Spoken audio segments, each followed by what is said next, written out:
Hello, peoples. It's Phil, and we're going to a place I should not go, but it's a beautiful day, and it's been a pretty good week, and I had a pretty good day yesterday, and everything tried to fall apart today, but it didn't so far.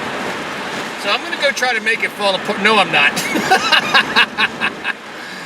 I'm just gonna go see if I can win a little money and challenge myself to walk out when I'm broke. But until then, this is a beautiful day, a day that God's made. And the crime is to not get out and enjoy it. And that's what this video is gonna be about. Now, you know, I could take you straight up this road and you could look at this same site. But I think what we're going to do is we're going to take a little turn here. This is Hartwood, Virginia, coming up Route 17 west or north. I don't know how they call it. But this is a country road, and I'm not in a hurry to get up there. I'm not on a schedule. I'm just out having a good, fun little drive in a car that's running pretty good. It just got inspected. I did have to fix my windshield. It looks like somebody took a shotgun and shot at the top of the windshield. Obviously they didn't do that. That's from dump trucks. I mean, I try to stay away from them. And the scary thing about dump trucks is it's not when you get behind them, it's when they hit a bump. And it's like a explosion. It's like a Claymore mine went off in front of you. And well, my poor little car windshield has got like 5 peck marks on it, 2 of them which did stars. I've got 1 star that's growing, and I tried to fix it with the kit. There's a kit you can buy at Walmart. It's a Rain-X kit. And it works pretty good. The thing they don't sell in the kit is you should get almost the size of a human hair drill bit. And you should drill carefully down slightly a little bit into the hole and then blow away the dust, the glass dust, and then put your fitment on that and then force your glue into that. Well, I've glued all over the windshield. I just don't think it's going to work, unfortunately. It didn't. Usually when it works, it fills in the hole and you don't see the scratch anymore. And I can still see the split. I can still see the split. So I'm sure it's going to keep growing, but I got my inspection. So as long as it doesn't come flying down here in the middle of my face, which is exactly where it's aimed at, is to go right across my eyes. So if it does that, I'm going to have to get it replaced. And they are pretty good. The glass people are pretty good about getting the old inspection sticker off and putting it back on the new windshield. But anyway, it's been an adventurous. Ever since I got that, I knew it. You know, ever since I got that inspection, my mojo is yin and yang. Always. It's always been yin and yang. My luck has always been good and bad. So for all the good I have, there'll be usually it's 5 times as much bad. So I'm kind of scared. I kind of just wanted to crawl up in the house and just hide, but I didn't do that, and that's because the good Lord is inside of my spirit. He's, you know, maybe the spirit of my wife's around, and she's sort of patting me on the head or on the back, saying, "Phil, it's gonna be okay. Just go out there and don't be stupid. I know you can be stupid. You know, Wanda, I know." I'll try not to be stupid. I'll make you proud. But it's just about getting out. You know, get out of the house. See something. Look at it. Look how beautiful this is. This is Hartwood. I didn't even look at the route number. But this is just beautiful country back road. And it's hot today. And all these trees, one of the things about what I love about these back roads is I damaged my lungs in 78. I was 18 years old, and I did a stupid trick. Not that 1977, actually. I was 17 years old. And I did a stupid trick, and I I really came real close to killing myself. Well, it took about a year's worth of drinking nothing but water to rehydrate my lungs so they would heal. But ever since then, if I get around stuff that's not good for me, I can definitely feel it. I can definitely feel the wear on my lungs. And you know, when you get, it's being hot in the city, you know, the air can be real crappy in the city, but when you get out here, I want to tell you, yeah, there's pollen. Thank God I don't really have that problem. I don't have allergies that bad. But smelling the smell of the grass, smelling the smell of the trees, sadly smelling the smell of the animals that got hit on the side of the road, that's all part of life. And that was an old Corvair pickup truck. That thing like 1963, and he's still going. And guy on a bike there risking his life. I pray to God he's going to be okay. But anyway, what was I talking about? Uh-oh, here comes the policeman. Where's he going? Who's he chasing? He's chasing somebody. Is he coming this way? That darn, he is flying too, man. If he's coming this way, I'm going to play hell getting out of his way. I think he's going the other way. I don't see him. Well, he was flying down that road. Still don't see him, so he must have gone the other way. Okay, fair enough. He comes around this corner. I will have no time. I would just have enough time. I'd like to get in the driveway, you know, get off the side of this little narrow-ass road. I don't see him. He must have gone the other way. All right, okay. All right. But that's the fun part about it. I'm not drinking. I don't drink and drive. I don't do that because, my God, man, the penalties are so horrendous. I got my lights on now, too, so coming into this shadows, here's a driving tip. If you're going into the shadows and you don't have auto on lights, always turn your lights on. Always turn your lights on, especially on bright days like this, and you're coming through areas like this, because you disappear, your car disappears, and the shadows flipping in and out, and people look up, they can't see you. If you turn your headlights on, people see you. So, boy, that guy cop was flying. Woo! Something else. I hope wherever he's going, the people are okay, including if it's one of his own. You know, they take the cops down here are pretty damn cool, I gotta say. Now, if you're screwing up, that's on you, you know? But they give us a leeway on our speed. You know, it's normally like a 10-mile-an-hour leeway on the main roads. Not in the neighborhoods, but on the main roads. You know, but nothing over 80. Anything over 80 is reckless. That means 70 miles an hour. If it's about where we're going to be heading out to, there's a 70-mile-an-hour speed limit on 66 heading towards, I think it's 15 or 9.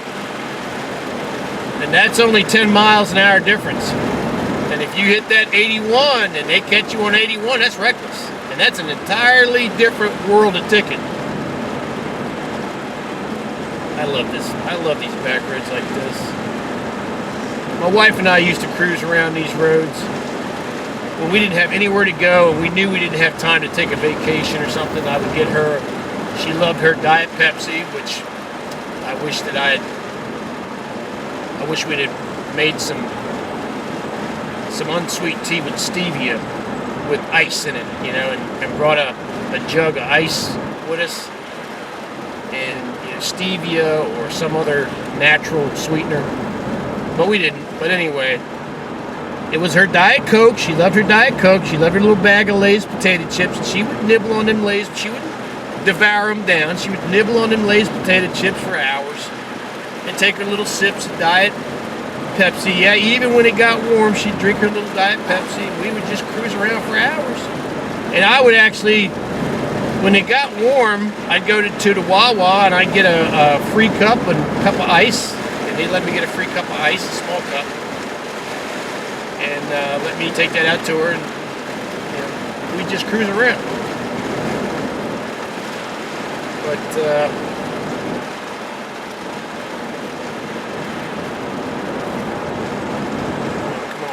past this guy. Please let me get past. Don't get in front of me. Don't get in front of me. Please, please, please.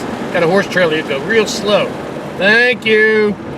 Oh, my Lord. I don't mind going slow on this road, but I don't want to go horrendously slow. He's carrying horses, so he's got a, they put a nice, big old, nice, there he comes. Zoom! Big old nice house out there. But he's carrying horses, and he'll jostle them around if he drives too fast. So, and that just makes him sick. So it can take days for him to get better from that kind of shit. So much respect to him. But yeah, we're just cruising. We're just cruising. It's the back roads of Virginia. I like this. I like this area. It's beautiful. It's rational. The main road I got off of 17. I like that road too, but man, on the weekends, it's like the Indianapolis 500. And I mean, everybody's gunning to get somewhere. When you get off on these roads, now that's a North Carolina resident in front of me, and there's another person in front of me that's a Virginia resident. But all three of us are going somewhere near the speed limit. These are two rational cars, which are a Subaru and a, I don't know what I think it's a Hyundai SUV up front of us. And I'm driving, a little Accord. But all rational cars driven by rational people. I don't have any Mustangs or Camaros or crazy people with great big jacked up pickup trucks all up on my grill, back into my car. So we're just chilling. Look at how beautiful this is, man. People look at this and some people look at it and they go, this isn't impressive. This isn't impressive. Let me tell you something. If you're ever sitting in a jail cell because you did something stupid and you're wondering when you're going to get out, this is the most beautiful place on the face of the earth. To be able to get out of this car and look up at that sky and to be able to look up at God and go, thank you, God.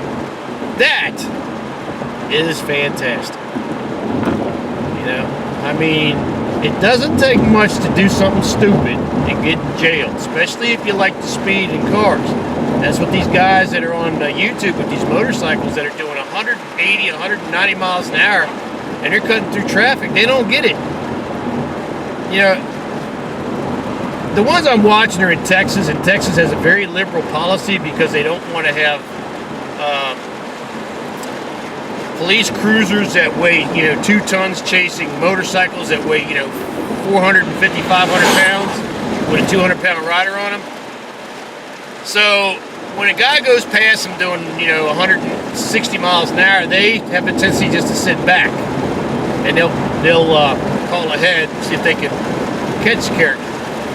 But they won't chase them. So that's in Texas. But in Virginia, just for anybody listening, in Virginia will call North Carolina. They will call West Virginia. They will call Maryland. They will call Washington, D.C. They will put your damn license number and your image on every alert system in the 5-state area, and they want to catch your ass and throw your ass in jail if you're going 120 miles an hour going down a public road, because you are a danger to the public. And they've seen what happens. They're the people who have seen the smeared remains of human bodies on the asphalt. They're the people who picked up the babies out of the cars that were smashed into by the GWI drivers. The dead babies with the mama who's survived, who's crying, and the dad who's sitting in the car, he's dead too. They've been there, I mean, I'm not, listen, I am not an angel. I am not an angel. Hey, look at this. Here comes a guy in a 4-wheeler driving down a public road. Look at this. Cool, bro. That is a farm-use vehicle. That's why he can do that. Especially down here, it's a farm-use vehicle. So that's another reason why you go down these roads, you gotta be careful. And one of the things that I want to stress on everybody, if you come to Virginia, you drive down these back roads, if you ever see a tractor, a farmer on a tractor, I'm begging you to give that tractor the right of way. Okay? If he's coming down the road at you, all tractors are a little bit wider than the lane that they're crawling in, and the guy may have hardware behind him that makes it even that much wider. So he might need you to pull over off the side of the road until he passes. All he's trying to do is get from one field to another. He's trying to make his living and get you some food to eat, okay? So I always give leeway to him. I'm respectful. Every farmer, every American farmer, every farmer in the entire world, man and woman, because it's a team effort. You know, when you're married to a farmer, when a woman's married to a farmer, she's a farmer. It's a team effort. Everybody chips in. The kids, when they grow up, very often they leave because they don't want to chip in. But some do stay, and God bless them for doing that. Because they take the load off of their fathers and mothers' back. And, you can make good money in this business of farming, but I swear the politicians, they are attacking and attacking and attacking. And it's just sad. It's really sad. But anyway, sorry about that. I don't much like to talk about politics much. Let's talk about how pretty this road is. And we just got into a low area. We're running past a bunch of creek and swampy area. The humidity the humidity increased probably about 25%, but it got about 15 degrees cooler right there, right in that dip. It feels like air conditioning. Now I'm wearing my my long sleeve cotton shirt. I've got a cotton t-shirt on because I tried to wear a polyester dress shirt that looked nice with a collar, and I want to tell you, and I've tried to wear an old blue jeans jacket because I absolutely cannot let the sun touch my skin anymore. I just can't. My left arm especially, the skin on my left arm is actually kind of like a scab. It's kind of like a living scab because it's gotten so much sun damage over the years. And what it's doing is I got circles of white where the pigment has been damaged. So I have to go on a skin cancer protocol, which is real simple. It's just no sun on the skin, no direct sun on the skin. Now I still get sun on my face, even with my wide brim hat. I wear like a guy at work called it a fisherman's hat, which I like that, But that's my genetics, because I know people who. I had a good friend of mine named Harry. He was a Virginia farmer and a veteran and a wonderful human being. But he never protected his arms, and he got prostate cancer, and he fought that for about a decade. But the blood thinners they put him on really hammered his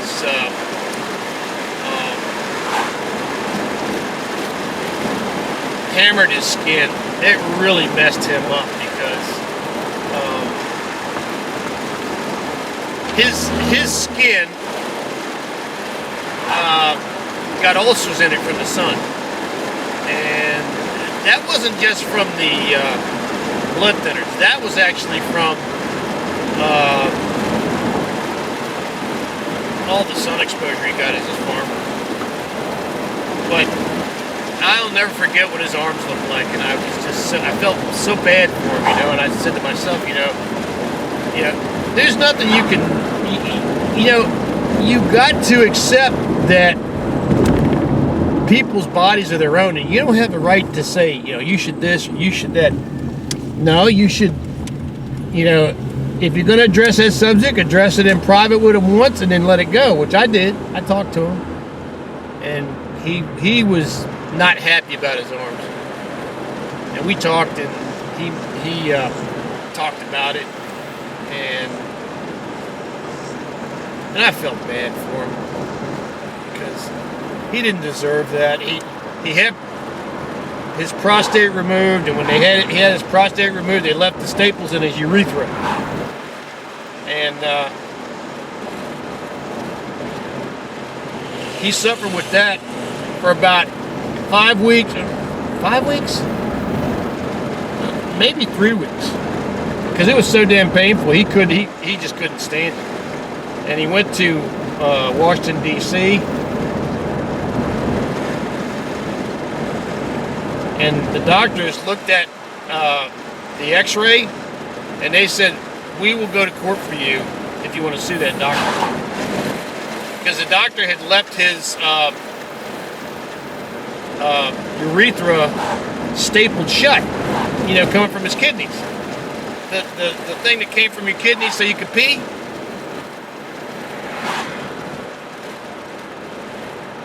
So thank God he got to where some doctors saw him, and they could remove those staples.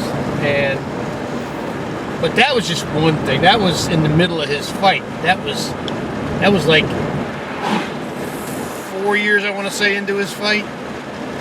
But man, I mean, Harry, God, he went through hell. He fought so hard. He was a wonderful man. He died like 3 days before his 80th birthday. He was so ate up with cancer that one night he was in the hospital bed and he rolled over. He was moaning. He had been hallucinating for several weeks, not in a constant kind of out of control way, but he had been seeing things. And there's sayings about people who are about to meet the Lord that the angels will come and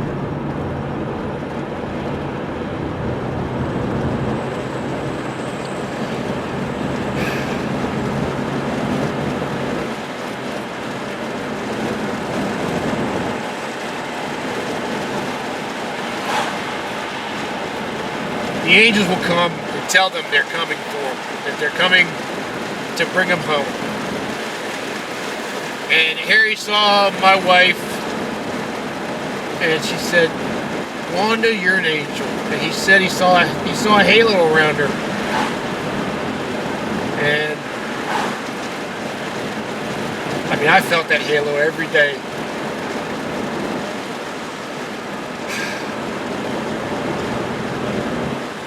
But one morning, he was in such pain, and he rolled over, and on his insides, his insides just came apart, and he bled to death very quickly, and he passed away. But what an amazing man. Harry, I miss you, brother. I miss you. And an outstanding farmer, a hell of a shotgun shot. He did not like hawks, my friends. There is no farmer that likes hawks. You heard the thing about chicken hawks? Yeah, it's for real. It's for real. I watched him shoot a hawk out the sky one time. I said, "How in the hell did you hit that, Harry?" He said, "You just got to lead him right." It sounds like that Full Metal Jacket movie, but it wasn't like that. That was a real honest-to-God, hardcore farmer, veteran shooter that dropped that hawk right out the sky. And just a good man. He was a good man. He was a good American, honorable American. He never told me how he voted, and he was very intentional about that. He would never talk to anybody about how he voted. He wouldn't talk about. He would get upset. He would get upset at the current president, but he would never talk about who to vote for. He'd never get involved. He says, "That's my decision. What you do is your decision. I'm not going to tell you what to do. I'm going to do what I'm going to do." And that's how that works. It's a beautiful country, man. And the thing is, with a drive like this, if I had a sports motorcycle, I'd be tempted to come through here as fast as I could. I'd have to put a radar detector on it. And I'd never see any of this. Because I would be doing too fast. I'd be looking at the road. That road would be my fixation. Every part of this road would be inside of my head. Every bump, every shadow, every dip, every line at 90 miles an hour. Completely illegal. That's why I don't have a motorcycle. That's why I probably will never have another motorcycle, because another thing about motorcycles is what nobody ever talks about. The thing that makes my jaw drop is the tires on a motorcycle last about no more than 12,000 miles. Each tire can cost as much as $400 to put on the motorcycle. That's $800. That's $800. And it only lasts 12,000 miles. I'm like, wait a minute. I just bought tires for this Honda at BJ's, and I spent like I spent $600. It was just about exactly $600 installed. And these tires are rated for 80,000 miles. I don't have to touch these tires as long as I don't knock it out of alignment. And I drive it with some common sense. I maintain the air pressures. And dear Lord, please keep me away from stuff poking into tires. But this 80,000 miles for $600. In the same 80,000 miles, when you're talking 12,000 miles per tire, you're talking, 7 sets of tires to get you 80,000, or say 6 sets of tires to get you 80,000 miles. Okay? 6 times 8 is $4,800. There's no part. Oh, look at the train. I hope y'all are seeing the train. Look, train. Look at the train. Look at the train. I'm going to back off a little bit so you can see around the Subaru. There you go. Look at this. Looky. Very cool. Now, I wish I'd have remembered to tell you, but there used to be a tree leaning down in the road right there. And I was going to call the county on that tree, because that tree looked like holy hell. It looked like it was going to fall over in the road. And every time I went past it, I was scared. Here we go. Ding, ding, ding, ding, ding.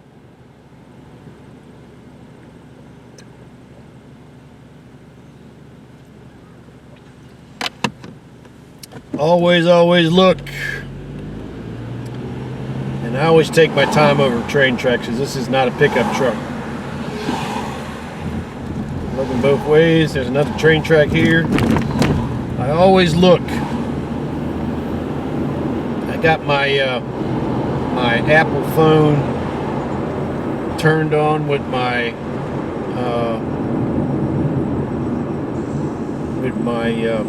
Google Maps telling me which way to get to the den of bankruptcy.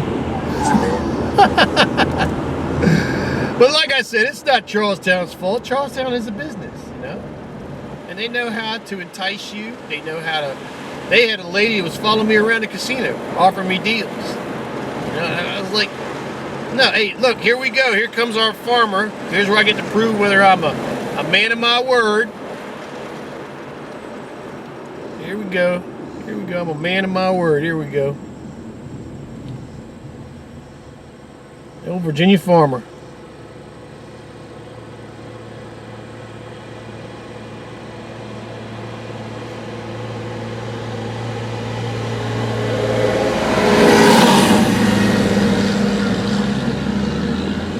Let him go. Let him go. Let him make his living.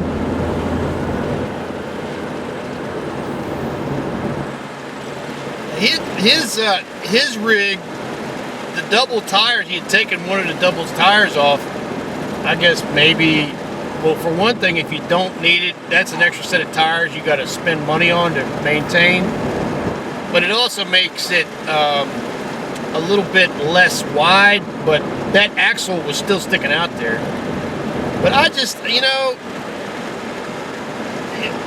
I know about tractors. I know about that they have no real suspension. They like to bounce. Now that young man, that was a young man, probably, but it looked like he was maybe 18, 20 years old driving that. Was probably his daddy's tractor. But he was driving it common sense. Now tractors have a kind, they don't have a foot throttle. They have a lever throttle that you push up, like on a lawnmower. And it's a constant throttle. And if you're careless and you push that thing up to fast speed and you get bouncing, what happens is the front of the tractor starts bouncing all over the place. It gets real dangerous. But that young man was driving completely safe. He was in like a mid-speed gear. He was just getting to the next place. I think he's probably going to get some gas or diesel, whatever that runs on. I think listening to it, I don't know. It probably was a gas tractor. But anyway, I got a soft spot in my heart for diesels because diesels are just an absolutely amazing engine. And we have a technology called diesel emissions fuel technology now that runs in a catalyst. And that cleans the, oh man, I wish I could show you this. What a beautiful form. I don't want to turn. I can't, on this road, I can't be turning the camera side to side. I can't be leaning over and stuff like that. I gotta, I gotta get away from this guys. See ya. Peace. Hallelujah. He's from Texas. He's chilling out, enjoying the farmland. He's only doing about 30 miles an hour. I wonder if he might be stoned. Yeah, man. I got my Camry and a spleef. My Camry and a spleef. So it's a good day. I mean, it's a good day. You know, we pay tribute to our loved ones by getting out and being positive and getting that. And even though I'm covered up, I'm getting exposure to the sun. I'm getting that vitamin D3 in me. Right before I left, it's funny. I listened to this conservative radio station called WMAL. It comes out of Washington D.C. and every weekend their programming is taken over by these ads. And the ads are, one of the ads is for a retirement advisor company. Another ad is they used to have this guy come on for gardens. It was cool as hell. He's like Armenian. And he is just like, listening to him is like listening to music. Because the guy is so smart and so humble and just, he talks about, I don't even want to insult anybody by imitating his accent, but I think his son took over, but now we're heading back out to 17, but I'm going to go that way because